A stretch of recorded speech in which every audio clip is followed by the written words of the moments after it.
Hello, and welcome to the Conscious Communion podcast, where we traverse through the inner dwellings of the human experience through conversation. I'm your host, Danae. Join me as we explore the interconnection of creativity and community. Melissa Aparicio is a Chicana desert devotee, nurturing the basic roots of existence to live as a student of life and the human experience. She's a breath and body facilitator, also expressing her craft as a mentor to women. I found Melissa's work a few years ago and was instantly drawn to her vibrant essence. She's a beautiful writer, creative, and friend to the land. I am super honored to have her here with me today. Here is Melissa Aparicio. Melissa. Hello. Hi, Danae. It's good to finally connect with you. So good to connect with you as well. Thank you for having me. Thank you for being here. Yeah, your work is truly one of a kind because you are one of a kind. Obviously, all of our work and our essence is so unique to us, but your magic speaks volumes to me, and it's quite possibly connected to the culture. I'm very disconnected from my culture because of the indoctrination and the assimilation that takes place oftentimes when we move to the States, and my family goes generations back to living in California. But you revitalize something in me seeing you wear your culture so beautifully, and I just want to thank you for that. Yeah, that's something I've actively had to work on myself too. It is very easy to become estranged to our roots and who we are. And that can change in like a second. It's like your choice. It's like you get to own it, you get to embody it, and you get to bring it back life. Like if your parents let it go in some capacity, or your grandparents, or the multiple generations before you, that's on them. Like it's you and you and you, and you get to bring back your culture and your identity, and you get to collaborate with the land to help you remember. That's so beautiful. Thank you for that, and thank you for that encouragement. You bringing up the land, I know that you are a desert dweller and you are a steward to the earth. So I'd love for you to just share a little bit about that experience, because I'm sure it shapes you greatly. I know it does in your work, and the earth is the best medicine, in my opinion. So yeah, it would be a joy to talk about the land and the earth and where I come from. I live in the Sonoran Desert. I was born and raised here, so I'm like a border baby. But it wasn't always like that, like I wasn't always connected to the earth or the landscape that raised me. I grew up in the hood, like I was a hood rat, and it was very like inner city energy, very concrete. We never went camping, as a kid or anything like that. Like I was so disconnected from my environment.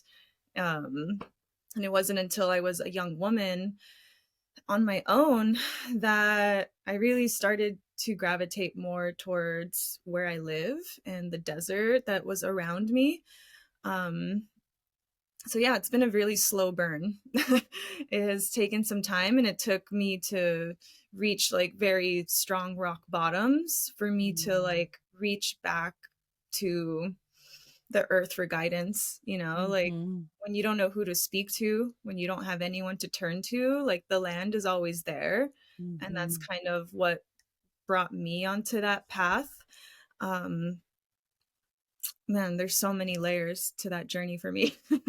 I bet. I don't even Yeah. know where to begin on that. But yeah, I think when I got really sick in my early 20s, it was a big wake up call for me. And part of my rehabilitation and coming back to, I don't even know what to call it, myself, was going to the desert every single day. And I don't know what was driving it. It was almost like bizarre. Like literally every single day I was getting my butt in my vehicle and just driving into whatever direction I could to just roam around and walk around. And it changed my life. Like it radically transformed who I was. And I started like hearing stuff, you know. I didn't There was like a language, there was like an ancient hidden language in just like being in proximity to the elders of this landscape.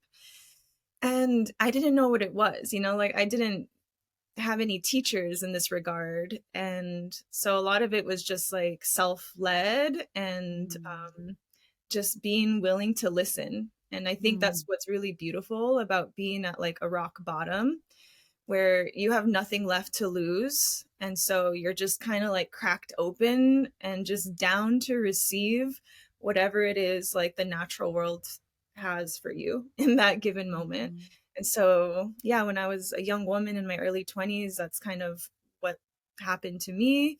And I started paying attention and I started, you know, collaborating with her in a much more significant way that has truly shaped me in ways beyond any modality or person or conversation, you know, like the conversations that are available to us out there are so intimate and so personal. Mm. And yeah, I just encourage everyone to find out what that looks like for them.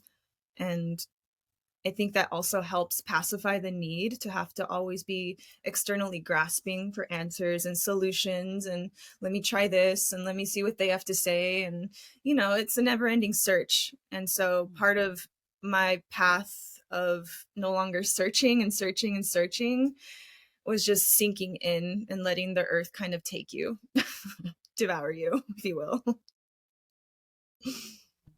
Yeah, I think it's funny, around the same time when I was in my 20s, that's when I too really just let myself be led by the earth and her magic. And it was this call. It was this instantaneous, never-ending push and pull to come back and be with me, come back and be with me.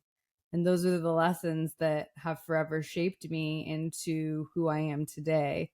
I with above all else, that's I know that that's my grounding force at the end of the day. If anything else, I can go sit and be with the earth and just feel safe.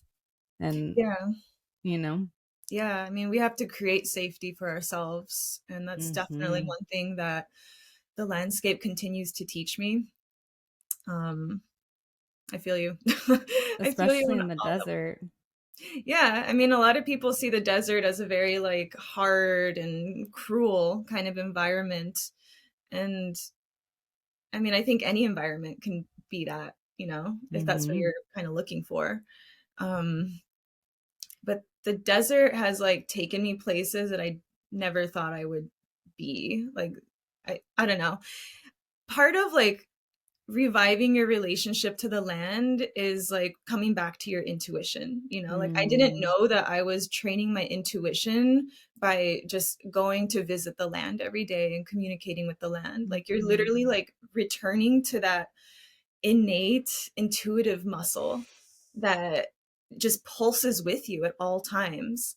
And I had no idea how disconnected and fragmented I was my entire life. And not just me, you know, like everyone around me, my entire like family and those that I was raised around, like we were so like discombobulated. And I think that's just the nature of this systemic society, you know, that we're in. There's a lot of survival mode essence hmm to it. And I think when you're just trying to survive, you know, and especially like being raised in the hood, like everyone's just trying to get by, everyone's trying to survive, everyone's just trying to pay their bills and like get to the next day. There is no sinking into that depth. There is no space for that. And I think that's one of like the biggest disservices that these paradigms have like, you know, impacted on people. So yeah, I think that all being said, it's like creating circumstances and situations for yourself where you can start to really like exercise that intuition muscle is going to build a robust sense of self-trust and self-knowing that nothing else can provide. And so yeah, hands down to the land for putting me on that path. mm Yes, thank you. Thank you, great mother. Like it never ceases to amaze me the things we can learn when we just go and sit and wonder and let the intuition come, let the the words and the wisdom and the knowing re- bring us back to our own remembrance, because we really can come back to this Hmm. childlike wonder. And Yeah. I feel like it's really challenging to find that in anything else. I can find it in other things, but not as quickly. When I go sit with the creek, it's like instantaneous. Yeah. And I think that's a really important aspect to it. Like, we overcomplicate what the process is like in our heads. Like, we think it's this big mysterious thing that we need to be like initiated to. And it's like, no, just like get your butt down there and go lay down. Like, literally just go lay on the ground and observe and witness and watch all of your psychosis and all of your chaos swirl around you. And you don't have to do anything but just watch it. Like, you don't need to sign up for a million trainings to know how to go lay on the ground. You know what I mean? Um, and just by doing that, like, I spend a lot of time just laying in arroyos out in the desert. You know, it's like nice soft sand, and it's usually like 10 degrees cooler down in the arroyos and like the Mm. washes.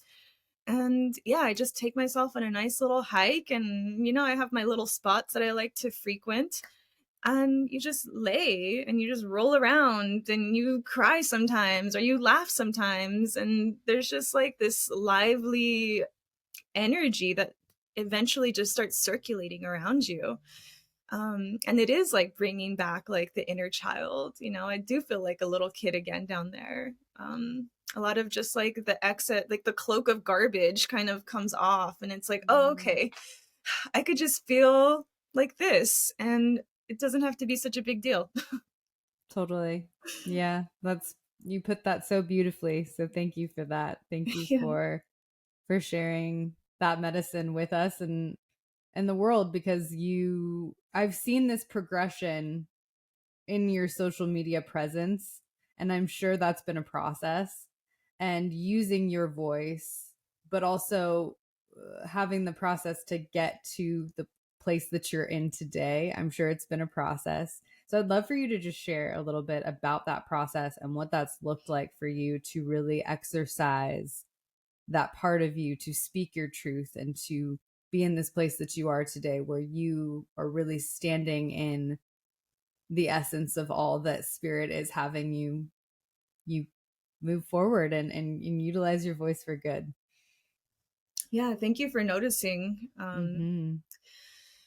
I think it's just been a series of many deaths, you know, and Mm-hmm. relinquishing of the false self, and witnessing all of the programs and conditionings that I have just kind of cloaked onto myself. And it's kind of like the security blanket, like a Mm-hmm. shield that we wear, that we, at some point in our development, we decided we needed these characteristics, these personality types, these traits, and they're going to protect us. You know, it's going to keep us safe. It's going to ensure that we get what we need and what we want, and, you know, survive. So I had a lot of that. I had a very crazy childhood, and so I've had to do a lot of work on just rehabilitating my nervous system so that it can, on a very basic level, feel safe. So that's like my daily practice. And yeah, I've been through many different chapters in my life, and I found that I hid through a lot of different places. You know, like, I was a escapist extraordinaire for a very long time. I also was very enmeshed in codependent dynamics where I didn't even know who I was. I was my relationship, you know, like, I was always hiding behind these other things, and I really didn't know who I was for a very, very long time. And so as those pieces started to crumble more and more, and a lot of it had to do with the desert and like the desert's guidance, Mm-hmm. it's like ego death after ego death. You know, it's like none of this shit is real. Like, I have been walking around with this false sense of self, and I would love to find out what's actually inside. And so everything I do now is just like this pursuit of honesty, because I was so dishonest for so long, consciously and unconsciously. It was just like I lied to myself and I lied to others, and that's not who I am on a soul level.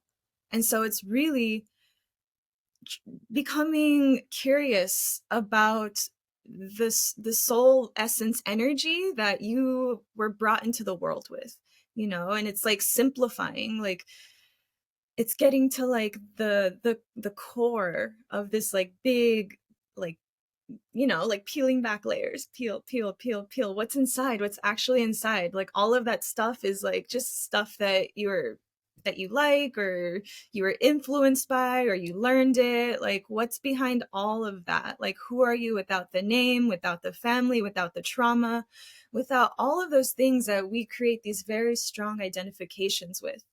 And so that's my life path at this point, like just trying to stay true to that core. And it's not going to happen instantaneously. Like I understand that if I have the privilege to be an old woman, I might still be on that path, because it's fun to be influenced to some extent. It's fun to try on different things. It's fun to like play with personality. But there is a responsibility in there where you're going to really provide to whatever it is, this thing that we're doing here on earth, if you can actually be true to your energetic blueprint, if you will. And so I'm always on the pursuit of trying to stay in integrity to that original blueprint. And I arrived there after being on the complete opposite end of that for a really long time and doing a lot of harm as a result, So, yeah, life has humbled me again and again and again. And now there is no other option but the path of truth, and trying to be as honest as I possibly can with myself and all those around me and the lives that I touch. And also with the, like, even just like with the plants, like when I'm walking around like in the desert or any landscape, really, like they're gonna call you out on your bullshit.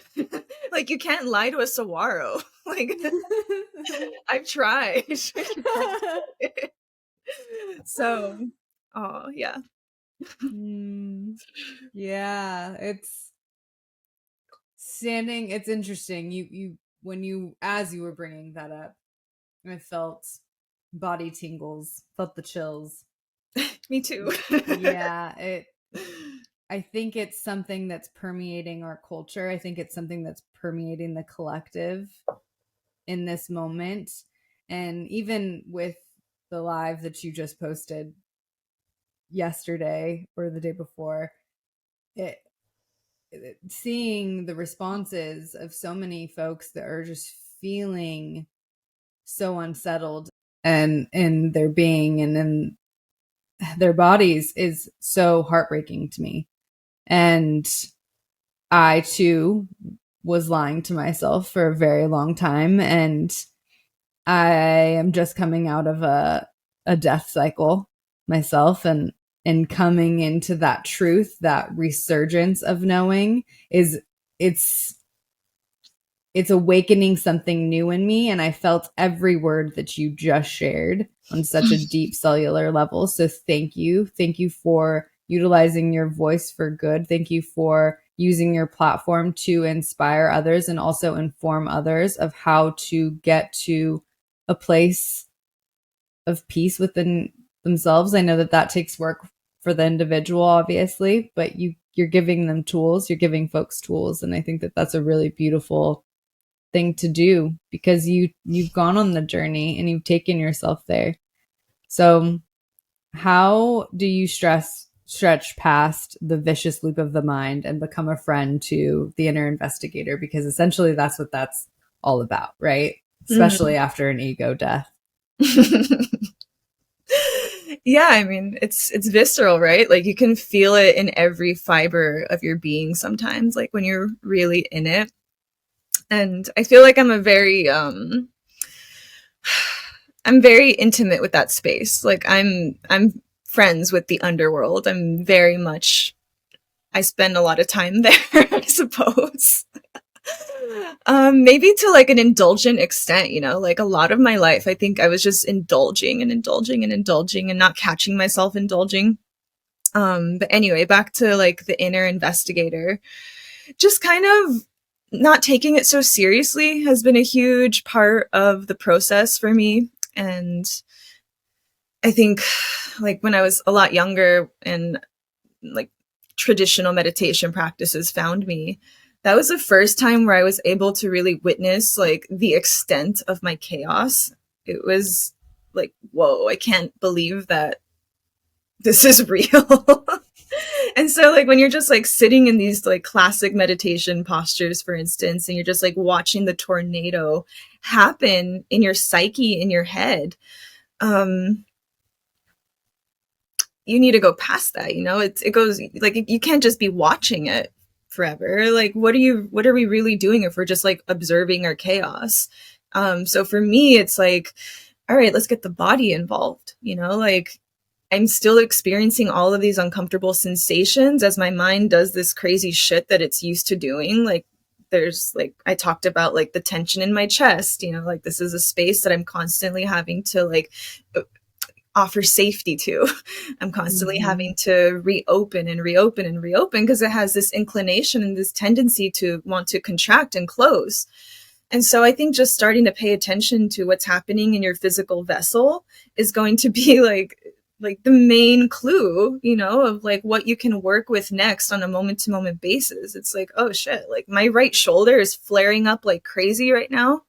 Let me just start to swim it back a little bit, maybe put on some music, maybe sway, maybe go lay on the ground and move my arm around. Like, again, like just become a child in a way. Like, instead of bringing this analytical, like these analytical prescriptions of, oh, I need to do this, and it must have happened when this happened, and I could trace this all the way back to when I was 10 years old and this trauma occurred. You know, like we get very brainy about it.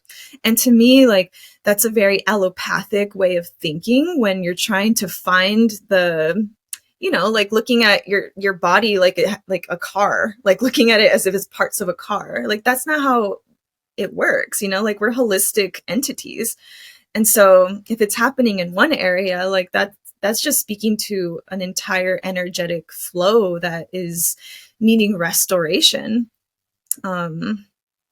Anyway, kind of lost my train of thought there. I'm just going on all kinds of Beautiful. tangents. No. But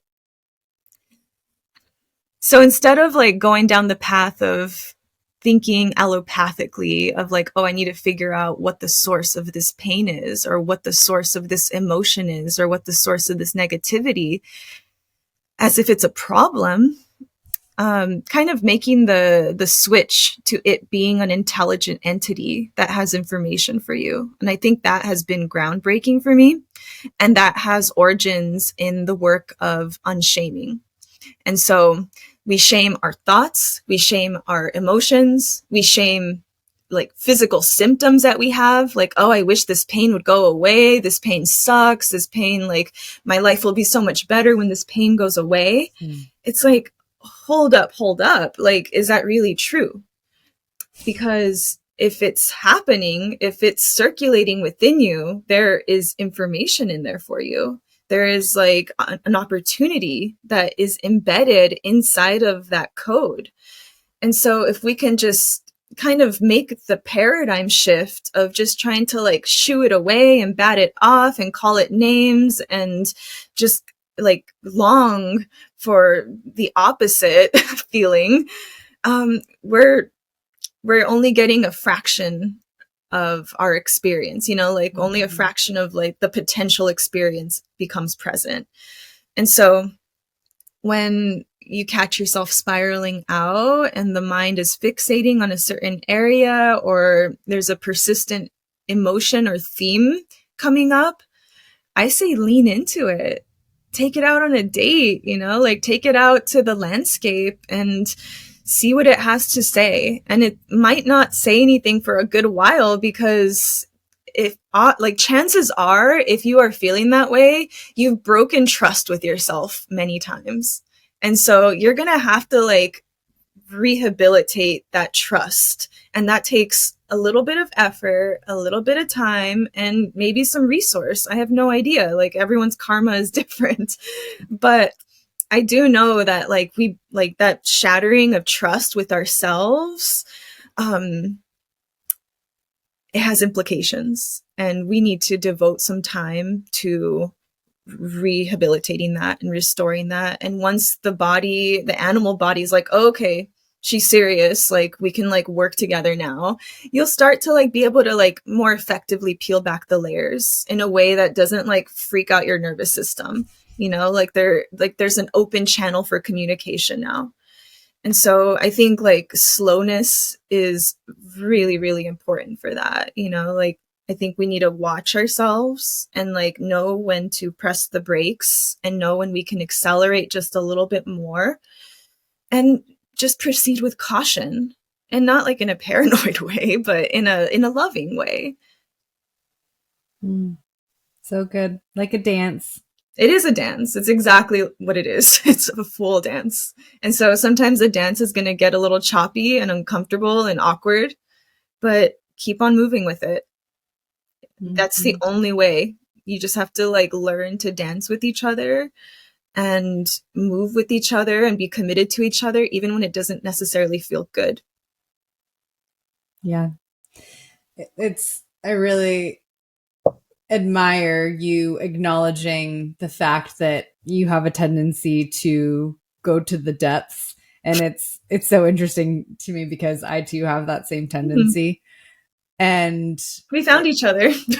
we did 1,000%. It's, you know, the pain pleasure threshold there's a fine line. It's, you know, you can dance in between that space, and it feels good sometimes to lean into the dark spaces of our psyche and investigate. Existential kink, bro. Existential kink. Like we like exactly.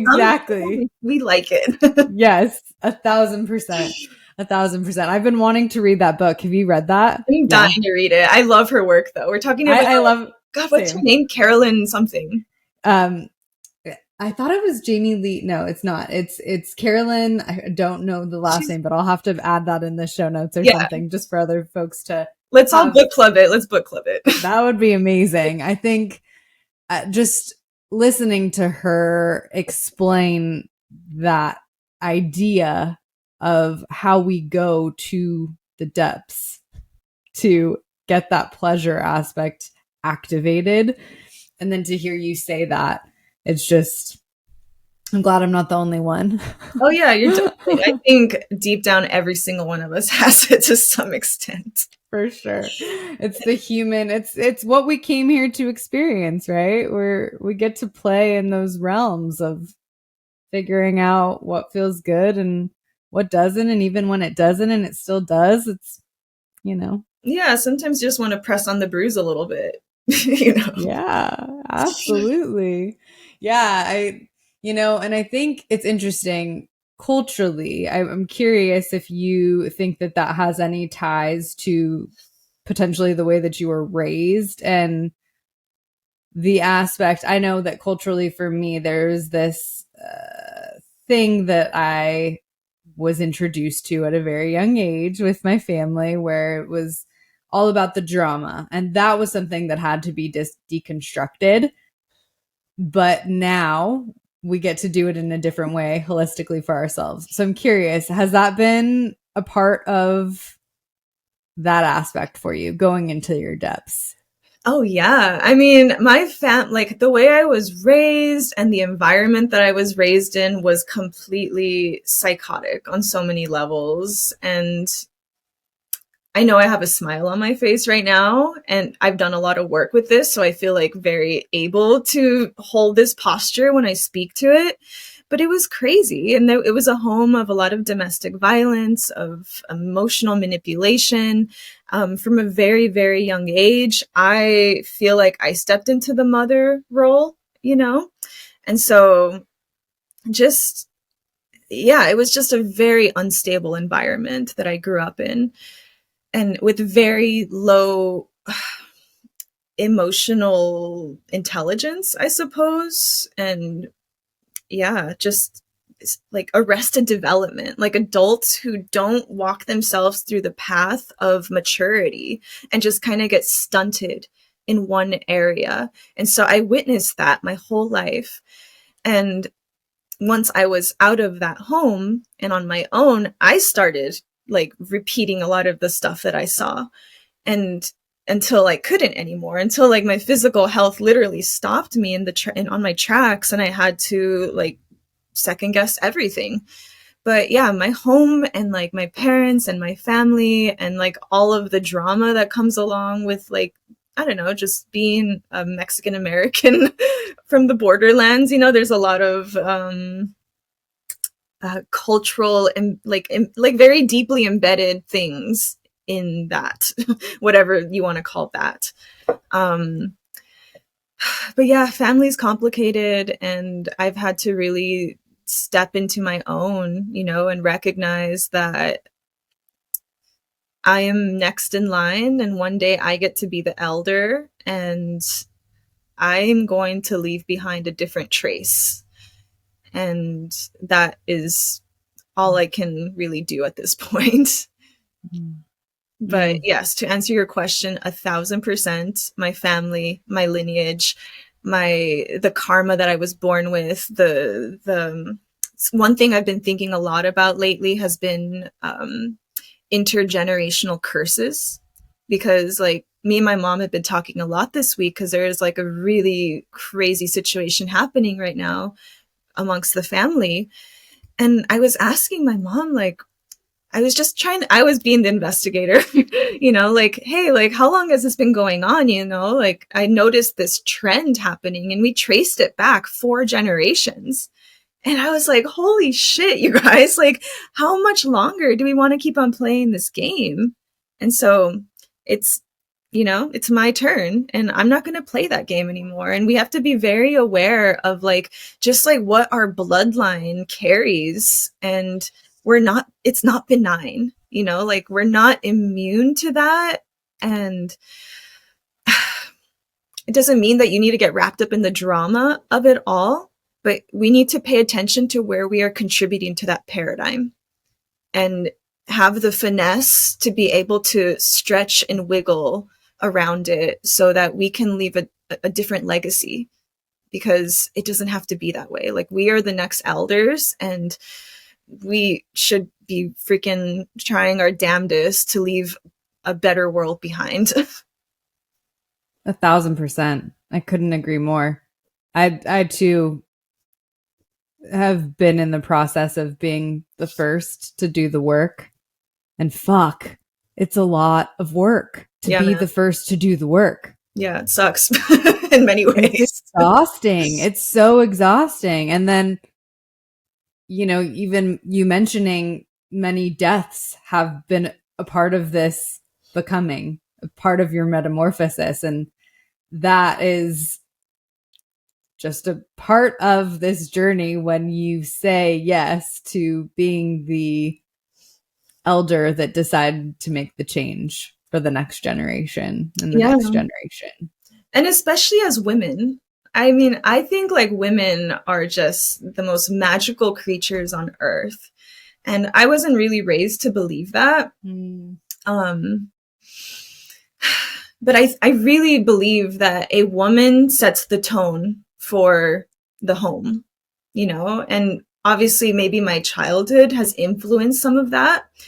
But when a woman feels nourished and when a woman feels like embodied and like resourced to get what she needs and allocate what she needs and stuff, like the home is usually a lot healthier. And when a home is healthier, that pours over into your neighbors, into your community, into your friendships, you know? And so I think it's so important that women really start paying attention to where they are getting stunted in their own lack of maturity, you know, for lack of a better word. And so that has also been a huge part of me witnessing, like just accepting the necessary deaths like me noticing where I was stunted in this, in maidenhood, essentially. I don't really have a better word. If you have a better word for maidenhood, I am all ears. But the way I see maidenhood is like, like the young a young woman, a young essence, a young energy. She's getting to know herself still. She's learning about the world. She's figuring out what she wants.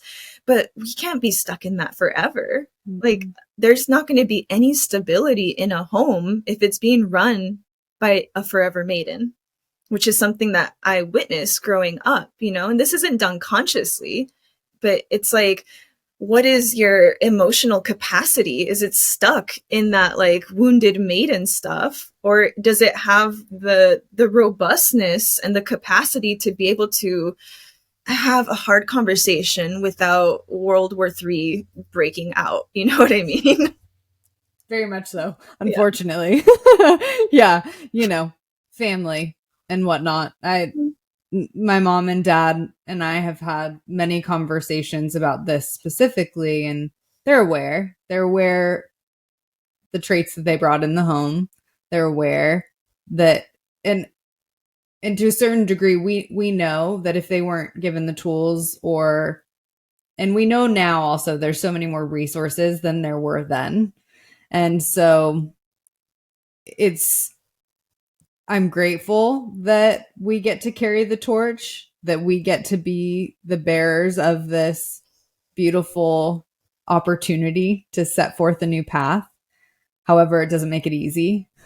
Yeah. And I would love for you to extend a little bit more conversation around the idea of the wounded maiden, because you had a post not too long ago and it was very profound. So if you could just share a little bit more information about what it looks like to move from the wounded maiden into the embodied feminine essence that wears strength Yeah, and courage. sure. Like everything, I can only speak to something through my own personal experiences, And so in my own personal experience, I was noticing where these patterns were emerging in my personal life, in my intimate relationships with my partner, for instance. And it's like, you see the flare-ups happen again and again. And eventually I had to look at, again, like coming back to the core, like what's really happening? How can I get down to like the brutal honesty of what's happening? It's like, okay, I'm behaving in a way that is fully emotionally stunted. I'm being a kind of a victim, like I'm wanting like for something to come save me, or I'm wanting like these circumstances to be all lined up for me to show up in a certain way. And all of that is just so ungrounded to me. And it dawned on me at one point where it was like, okay, if I want to have the relationship that I know that I am capable of having, I need to step into a more solid, mature, feminine energy. Because me being like all over the place and being triggered and then closing my heart or like holding back and like giving silent treatment, stuff like that, like all of that is fuckery. And it is not contributing to the health of yourself, to your partner, to your home, to anyone. Like everyone loses, everyone. And so I just really had to get like brutally honest with myself about where I was contributing to these patterns. And a lot of it was just like how I was showing up as a woman, in my mind, in my heart, in my capacity to feel, in my capacity to even take care of my body in a more profound way. And like, for instance, like pleasure, like your pleasure is not your partner's responsibility. You know what I mean? It's no one's responsibility, but your own. And so just noticing where you are kind of handing over the responsibility has been a big part of me walking myself on that path from like wounded maiden, the world owes me, or like what can I get out of this situation, to entering a space where it's like, okay, what can I offer this situation? How can I show up? How can I embody myself in a way that is going to be able to hold all of this in a more healthy way? And so, yeah, it's obviously a very nuanced and complex subject with many layers to it, but really start paying attention to where the tangles are happening. Like what are the patterns that you are noticing flare up? And it's really taking 100% responsibility and like noticing and like, taking into account your part in that and noticing where there could be maybe a little bit more emotional and just emotional robustness. It's like, okay, where am I being stubborn right now? Where am I unwilling to move? Where am I unwilling to stretch? And how can I train my body to be able to feel safe enough to maybe go 5% deeper without contracting?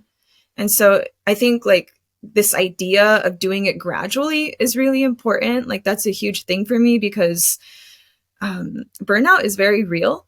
And when you burn out your nervous system from going from extremes, like, oh, I'm a wounded maiden, now I'm a mature feminine. Like, no, that's not, your body literally doesn't know how to do that. Like, you need to like gradually like baby step your way to these different levels along the path. But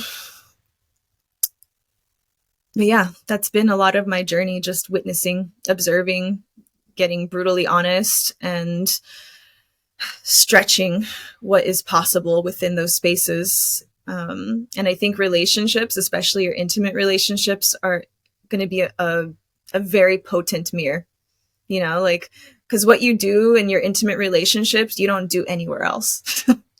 Totally. No, it's interesting.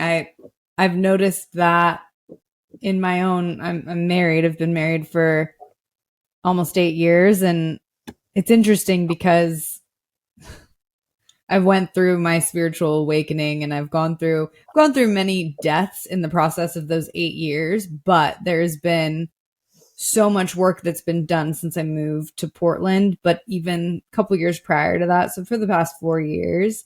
So my husband and I had to meet each other for the first time. It was like this introduction of two new humans, and it was rough in the beginning. And that wounded maiden, especially in the beginning of trying to find those sea legs, was brutal. I don't know who this person is that I'm trying to embody. I feel her wanting to call me close, the embodied feminine essence that was calling me forth.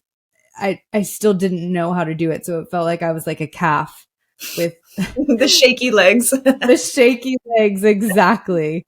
And there's no better opportunity than an intimate relationship to show you that.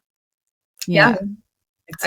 I fully agree. And like, especially like in long-term partnerships like yours and mine and stuff, like there are going to be some rough patches because we are also going on our own personal paths and we become different people. And it's like, there's a constant re-meeting. And it's like the dance we were talking about earlier. It's the same thing in our partnerships.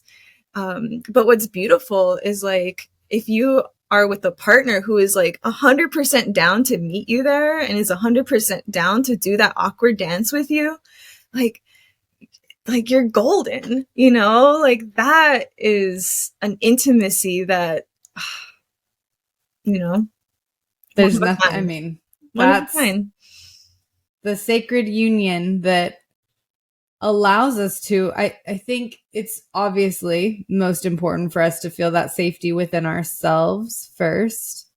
But when we get to feel that support from our beloved, it's juicy. It is juicy. It's profound. Yeah. So I don't want you to share what doesn't feel comfortable for you sharing, but I'm curious your partnership and what that has done for your spiritual work, for you embodying this woman that you are today. I Mm. know that you've shared that, it's been an opportunity to see new parts of yourself, but I would love for you to just share a little bit more about that and get into the juice, into that nectar, the honey. Yeah, I would love to share about that. So I've been with my partner for about 5 years now, and I feel like a totally different woman from 5 years ago. I mean, naturally, right? But I've had to really grow up as an individual, as a woman, in order to be in this relationship. I'm so like constantly amazed at my partner's ability to just show up with presence in his heart, and that has been like a really potent mirror for me, because when I met him, I did not have that. I did not know how to do that. It almost scared me, to be in that kind of presence. Um, and also like me having, again, like the wounded maiden stuff of like almost trying to like fight back against it, like trying to be, what's like a misbehaving teenager, like, oh, I'm going to go this way now, or I'm going to go that way. And, just like creating friction. And so I've had to really learn how to stretch my own nervous system's capacity to even receive that kind of love, and to even, like be hugged for like longer than I used to be comfortable with. Like, it's so interesting. Um, I was in a really long-term relationship in my past life, I call, like in my 20s. And that one was just like pure chaos, and like I learned so much through that. And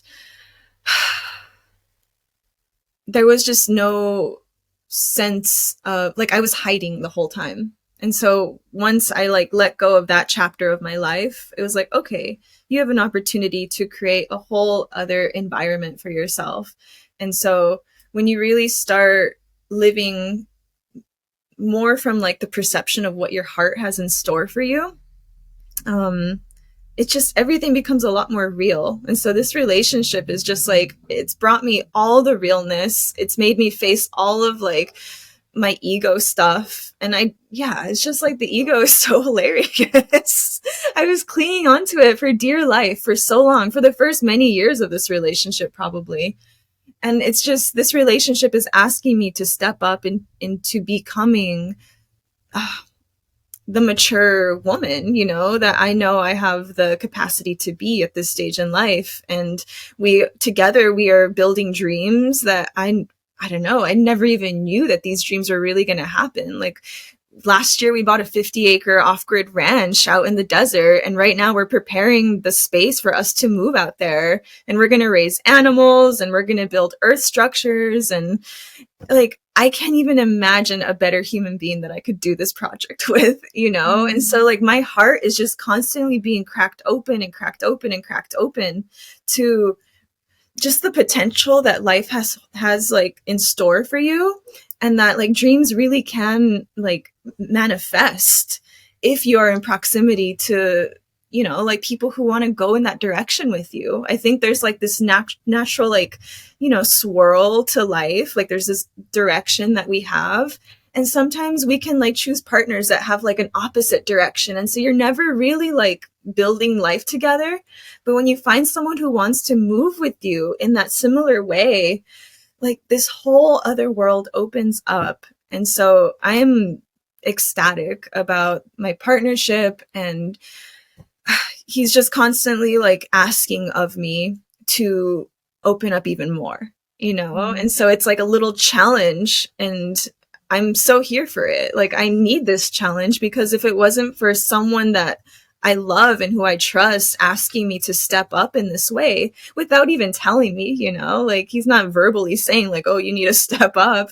But it's like, if I want to have this life, if I want to like be able to hold the life that is like actually starting to unfurl, I know what kind of woman I need to be. I know like what is going, like, yeah, I know how I need to show up in order to be able to hold the great weight of that life, because at the end of the day, I want that life, like I choose this life, and there's no rules. Like we get to paint it. And so if I want to keep on painting and having fun with this life, then you need to keep on checking in with like, okay, what qualities are really serving me right now?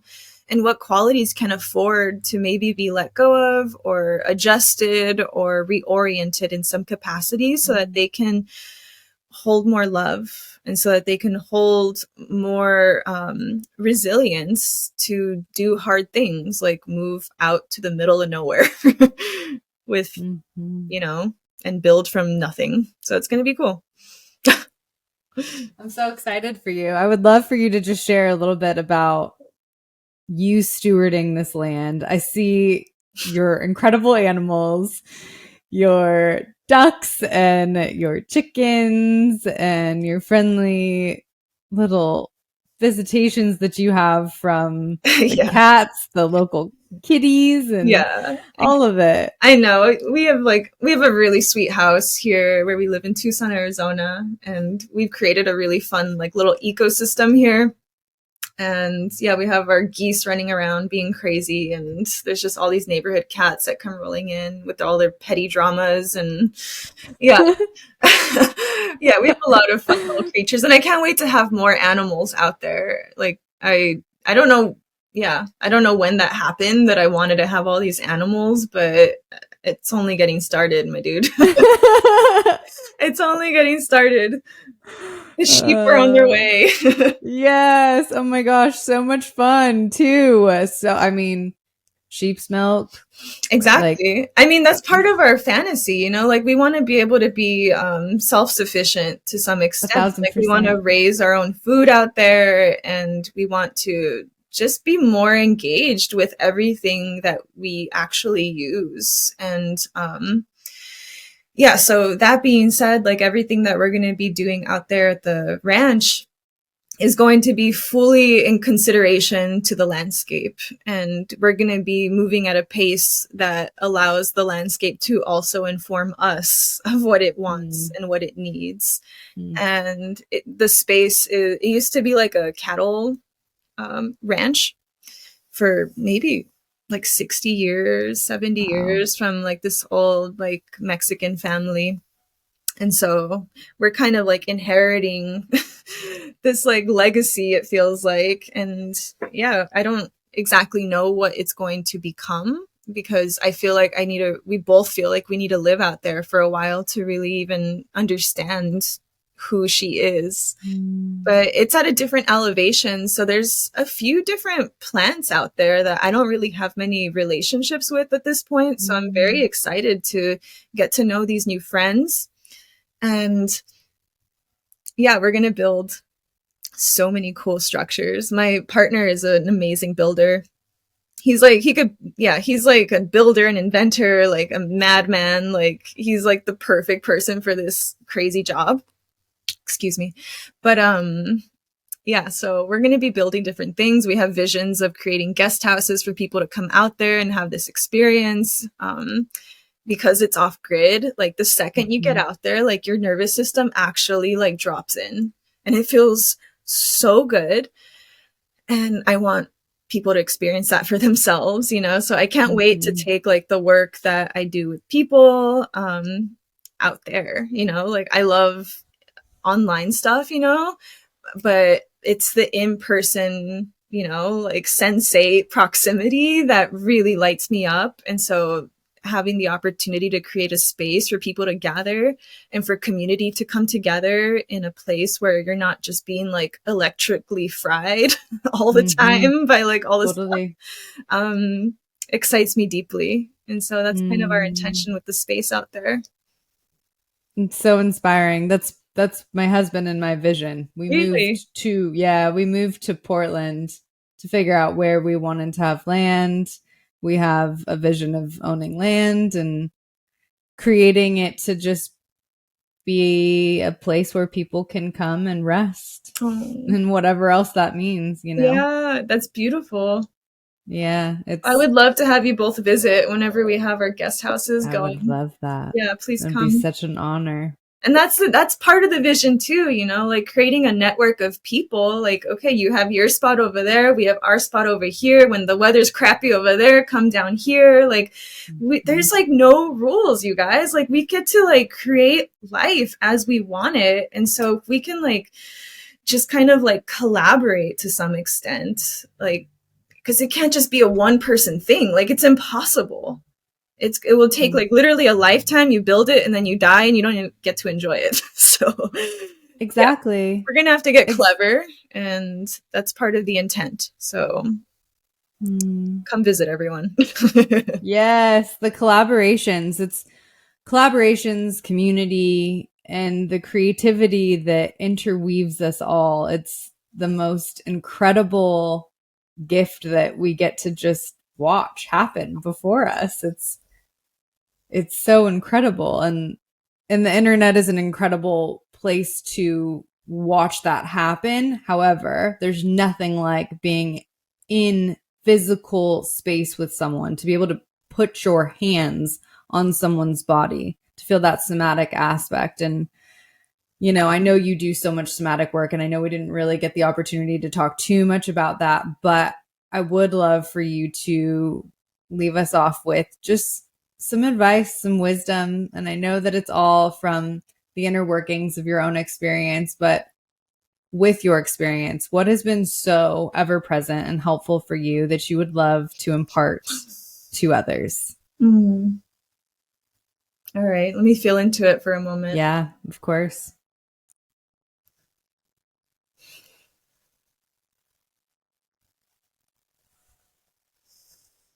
Honestly, the most simple thing that anyone can do today is to go outside.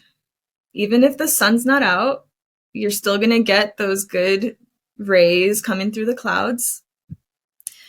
Find somewhere where you can lay down and just start breathing into your belly. Like, pretend your belly is a balloon and you're just inflating the balloon and you're deflating the balloon, and just inflate the balloon and deflate the balloon.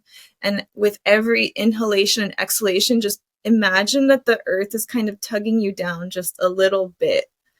And I think like just inviting simplicity back into our lives and relinquishing the overcomplication of what healing can be has been huge. I got very enmeshed in a lot of technical, like all the bells and whistles kinds of healing for a while.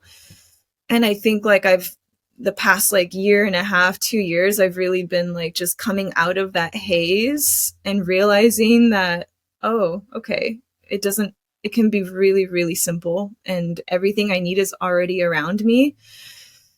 And yeah, that's it. Just work with the ground, like whatever ground is available to you right now. If you're in a city, go to a park.